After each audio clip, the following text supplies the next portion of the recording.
27 leo. Leo chungu 28.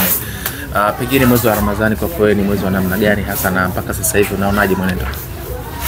Mwezi wa Ramadhani ni mwezi mzuri, umekuwa na changamoto nyingi.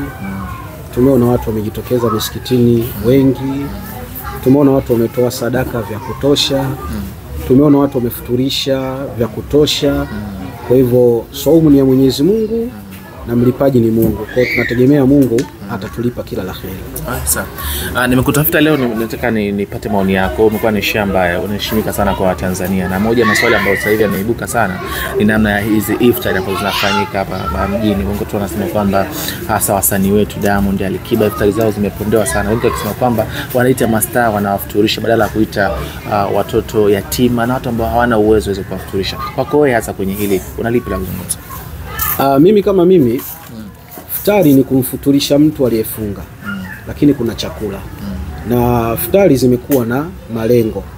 Kama iftari ina malengo kwamba watu wafuturu, na baada ya kufuturu kwamba kuna jambo fulani ambalo la kimaendeleo naunga mkono. Mfano iftari ya GSM juzi amefuturisha, alafu akachanga zaidi ya milioni 700, 800, 900 kwa ajili ya watoto wenye tatizo la miguu, fundo la mguu. Hii iftari ni kongole. Lakini hata iftari aliyofuturisha Diamond juzi ilikuwa na malengo katika taasisi yake.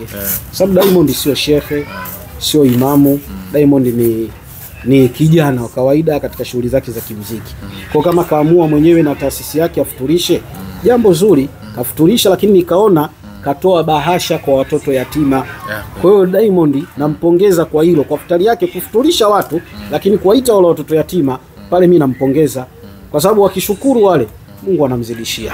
Haya mengine ni ya wanadamu kusema na saumu ni ya Mwenyezi Mungu, sio yangu mimi wala yako wewe. Asaumu li wa ana ajizu bi. Saumu ni ya kwangu na mimi ndo mlipaji. Kwa hiyo utakapokuja kusema fulani hajafunga, fulani kafunga, wewe mwenyewe umefunga? Vile vigezo umevifikia? Kocha msingi mwezi huu kila anayefanya kheri kwa namna yake aifanye, ila tunawasihi sana.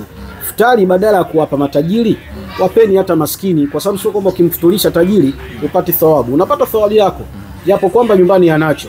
Ile thawabu ya kufuturisha unaipata. Wengi wamehoji pia kwamba wanaalikwa hata wale ambao sio Waislamu, kwa maana dini zingine pia wanaenda kufuturisha, na hata pia wengine ambao sio Waislamu pia wanaandaa iftar na watu wanaenda mashehe wanazungumza pia. Kwenye hili pia iftar inataka watu wa namna gani hasa? Ni Waislamu tu ama pia ambaye sio Muislamu pia anaweza kaandaa iftar, na pia waalikwa pia watakuwa ni wale waliofunga tu? Kwenye hili koje? Kwanza makosa kwa sababu unaposema kwamba iftari ni kwa ajili ya Waislamu tu, iftari sio kwa ajili ya Waislamu. Iftari ni kwa ajili ya mtu aliyefunga. Ila sasa kushiriki chakula unaweza kumuita mtu yote. Sababu unapopata kwa moja la tende tayari nimefuturu. Kinachofuata ni chakula. Lakini pia mimi na jirani yangu ambaye naishi naye vizuri, ni Mkristo, sio Muislamu, kumwalika aje ajumuike na mimi aone tamaduni na nidhamu ya dini ya Kiislamu ni kheri. Kwa sababu nishamuona mtu mimi kasilimu kwa sababu ya mwezi mtukufu wa Ramadhani tu, kwa utaratibu wetu wa kufuturu pamoja, kuzungumza maneno mazuri, kuwa na nidhamu katika mwezi huu. Kwa hiyo iftari kumwalika Mkristo sio kosa. Ni iftari tunahitaji kwa sababu ya kile kipindi kinacholika ni magharibi baada ya adhana. Lakini ni chakula kwa maana kumwalika mtu mwingine aje kupata kile chakula baada ya wewe kufanya kufuturu. Adhana inalia, tunakula tende, tunaswali pale magharibi, tukisaswali ndio tunaingia tunakula. Lakini tunaposwali tayari tumeshafuturu. Utaratibu huko duniani kote. Adhana inalia, alafu mnapewa dakika 5 za kula tende na maji. Kwa hivyo sio kosa mimi kukualika wewe Mkristo kuja katika chakula ambacho chakula hicho mimi naita iftari. Wewe kwako ni chakula. Kwa sababu wewe hujafunga. Niliona pia Alikiba kwenye hili paka ilibidi azungumza, akasema kwamba namnukuu Sheikh Sharif Madini Dr. Sule alisema kwamba wamekosea, na Alikiba akasema basi kama kuna aya ambayo inazungumza haya kwamba hairuhusiwi basi hebu tutajue pia. Unadhani kwenye hili kwa nini paka nafikia hivi? Alikiba hajakosea, yuko sawa kabisa na yuko sahihi kabisa. Dini hii sasa hivi imekuwa na mashehe kwenye mitandao wengi. Mashehe tuliokuwa wengi ni mashehe wa kwenye mitandao. Kazi yetu ni kukosoa na wala hatutaki kulingania. Unachotakiwa mtu mlinganie, mlinganie mtu katika njia ya Mwenyezi Mungu bila hikmati wal mauidhati hasana, kwa hikma na mawaidha yaliyokuwa bora. Kama ulimuona Alikiba akakosea, kwanza Alikiba akakosea nini? Yeye kaitisha iftari ya Crown, taasisi yake kwa ajili ya watu wake. Taasisi ile ni mpya hapa Tanzania. Kwa hivyo kaona afanye ikramu ya chakula, na kumkirimu mtu upangiwi, ni mapenzi yako. Usinipangie mimi kwamba mkirimu mtu fulani. Kumkirimu mtu ni mapenzi yako, na mapenzi yako ni wewe na Mungu wako. Itakiwa wewe unipangie mimi. Umeshaelewa? Ila ni shauri kwamba shekhe, hiki ulichofanya ni kizuri. Mwakani Mungu akikujalia, fanya kizuri zaidi ya hichi. Alikiba hajakosea. Alikiba yuko sawa kufuturisha, hajakosea. Na Alikiba anafanya mambo mengi ya kheri kwa sababu ni mtoto wa Kiislamu yule. Hata msikiti kajenga. Ila kwa sababu miaka hii mashekhe wengi tunatafuta mitandao kwenye simu, kwa mimi ni vepesi zaidi kumhukumu mtu. Kwa mimi kwa upande wangu Alikiba hajakosea, afuturishi. Okay, sawa. Ukosa ukizungumza hili pia. Kwa kweli, kwa sababu shehe huyu akizungumza hiki anapingwa na shehe mwenzie. Na huyu naye akizungumza hiki anapingwa na shehe mwenzie. Jambo moja kubwa ni kupingana mashehe kwa mashehe. Huyu anamuita huyu muongo, huyu anamuita huyu hajasoma, huyu anamuita huyu hana elimu. Sasa tumfuate nani? Nyinyi wote mmesoma kutoka Maka na Madina. Elimu imetoka Maka. Uislamu umetoka Maka na Madina. Hakuna Uislamu uliotoka Tanzania wala Kenya. Sisi Uislamu tumeuchukua huko ukaja hapa. Au mashehe wenyewe wa huko duniani wanapingana. Maimamu wanne wanapingana. Cha msingi, wewe kaa katika dini yako kwa ikhlasi kumtegemea Mungu. Hawa mashehe wafate, lakini kuwa zaidi karibu na Mwenyezi Mungu. Kwa sababu ukiwaendekeza, huyu atakuingiza motoni, huyu atakupeleka peponi, huyu atakuweka katikati baina ya moto na pepo. Yaani motoni hakuingizi wala peponi hakuingizi. Yaani wewe unaikuwa katikati. Ndio kazi ya mashehe hao. Hawana kazi nyingine zaidi ya kukaa tu katika mitandao na kuhukumu watu.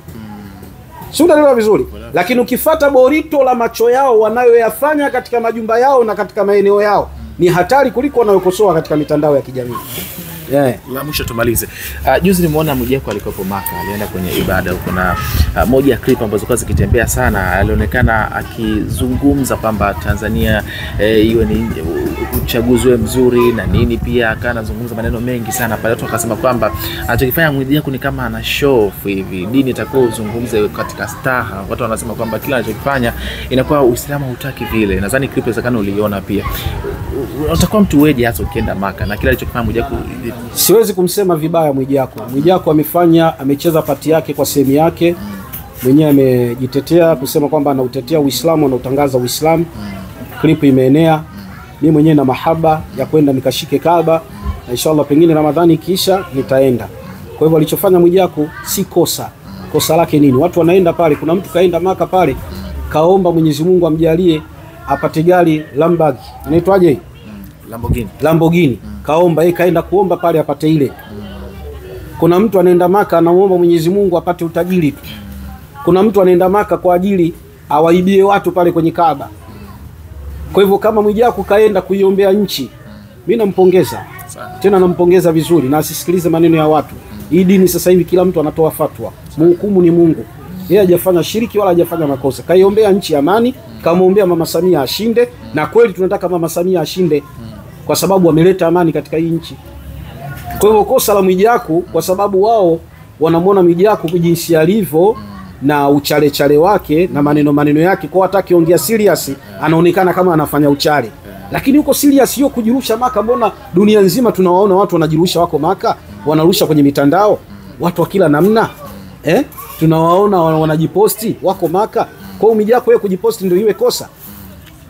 Sikaishika Kaaba anaomba, hakuna kosa pale. Sasa anasema kabla ukifika pale basi itakuwa kidogo maneno yako yenye staa kidogo. Maneno ya staa kaongea moyoni, yale aliyoyaongea pengine moyoni kaongea maneno mazuri zaidi kuliko yale. Na uwezi kunipangia mimi nikienda Maka nikaombe nini?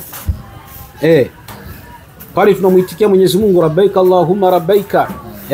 Tunamuomba Mwenyezi Mungu rabbaika la sharika la innal hamda wa ni'ma. Maana unamuomba Mwenyezi Mungu, ndio sehemu pekee pale uwezi kupata fursa kama ile. Alichofanya Mwijaku yuko sahihi. Nenda na wewe kaombe. Ukiona kaomba kimakosa, na wewe nenda kashike jiwe kaombe vizuri. La mwisho kwa watu ambao mtasema sasa hivi, na lipi la kuambia? La kuambia, naomba tumalize Ramadhani kwa amani na tusherehekee sikukuu kwa amani, na tujitahidi tusifanye maovu kipindi ambacho tumemaliza mwezi mtukufu wa Ramadhani. Tuzidi kumwabudu Mwenyezi Mungu Subhanahu wa Ta'ala, na tusibabaike na kuhadaika na mashehe wa kwenye mitandao. Sisi mashehe wa kwenye mitandao mtuvumilie. Leo tunaongea hili, kesho mtu anaongea hili. Nendeni kwa mashekhe wakubwa, mkae mnapotaka fatwa na sio fatwa za kwenye mitandao. Tumeelewana vizuri Inshallah nawatakia Ramadhani Karim, Eid Mubaraka. Sawa, shehe wangu, tukisalia hapo tukimalizia tunaenda kuingia kwenye sikukuu ya Eid kama ulivyosema hapo, watu waachane na maovu. Lakini kama tunavyojua mwezi huu watu wamejiweka mbali kabisa na maovu, na imezoeleka kwamba ukishaingia Eid watu wanasema ndio kufungulia mbwa ile, kwamba watu wametoka kufunga, lakini the way tunakutana na situation mbalimbali, especially watu wanafanya zinaa. Tunataka neno lako kutoka kwako shehe. Je, ni sahihi kwa mtu ambaye alifunga mwezi